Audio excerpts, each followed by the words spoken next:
सांगली विभागामध्ये ज्या ST buses आहेत त्यांची अवस्था अत्यंत वाईट असून भंगारमध्ये घालायच्या लायकीच्या झाल्या आहेत। या गाड्यांच्यामुळे एसटीचा चालक, वाहक आणि प्रवासी यांचा जीव धोक्यात आला आहे। गेल्या 5-6 वर्षांमध्ये एकही नव्याने गाडी सांगली विभागाला मिळालेली नाही।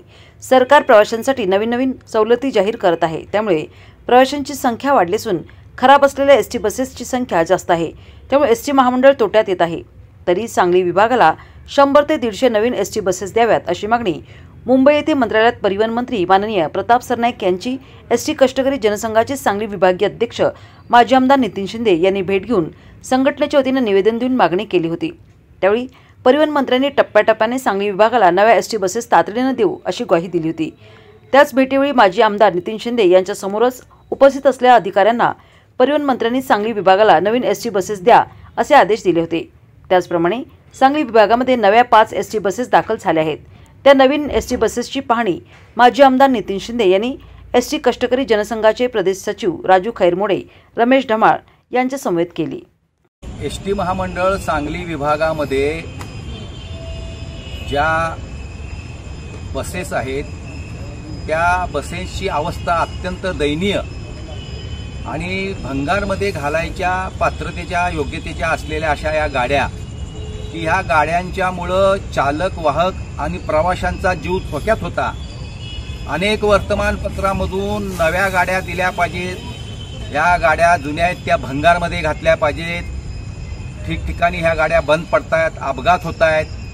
अनेक एसटी कर्मचाऱ्यांनी, ड्रायव्हरनी, कंडक्टरनी, कर्मचाऱ्यांनी विभागीय अध्यक्ष एसटी कष्टकरी जनसंघाचा म्हणून माझ्याकडे मागणी केली असता 2 आठवड्यापूर्वी मंत्रालयामध्ये राज्याचे परिवहन मंत्री प्रतापजी सरनाईक यांना भेटून या सांगली विभागातील एसटींची अवस्था, बसेसची अवस्था त्यांच्या कानावर घातली आणि त्यांना सांगितलं की एसटी कर्मचाऱ्यांचे, ड्रायव्हरांचे, कंडक्टरांचे जीव धोक्यात आहेत, त्याचबरोबर प्रवाशांचे जीव धोक्यात आहेत।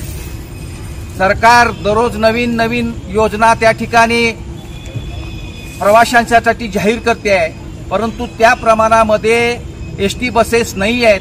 प्रवाशांची संख्या दिवसेंदिवस वाढत चालली आहे, पण एसटी बसची संख्या कमी होत चालली आहे। त्यामुळं एसटी महामंडळ त्या ठिकाणी अडचणीत यायला लागलेलं आहे, नुकसानीत यायला लागलेलं आहे। तर तातडीनं 100 एसटी बसेस सांगली विभागासाठी आम्हाला द्याव्यात। गेल्या 6-7 वर्षात एकही गाडी नव्यानं बांधली गेली नाही, एकही गाडी नवीन दिली गेली नाही, तरी आम्हाला 100 ते 150 एसटी बसेस नव्यानं द्याव्यात। तातडीनं या गोष्टीची दखल घेऊन राज्याचे परिवहन मंत्री प्रतापजी सरनाईक यांनी आपल्या अधिकाऱ्यांना त्या ठिकाणी उपस्थित असलेल्या की आपण ज्या बस गाड्या देणार आहोत त्यामध्ये पहिल्यांदा सांगलीचा समावेश करा आणि त्या सांगली विभागाला बसेस द्या। परंतु त्या ठिकाणी मला त्यांनी सांगितलं की टप्प्याटप्प्यानं आपल्याला बसेस द्याव्या लागतील, कारण अखंड महाराष्ट्रामधून नव्यानं एसटी बसेसची मागणी आहे। त्याप्रमाणे आज 5 नव्या एसटी बसेस या ठिकाणी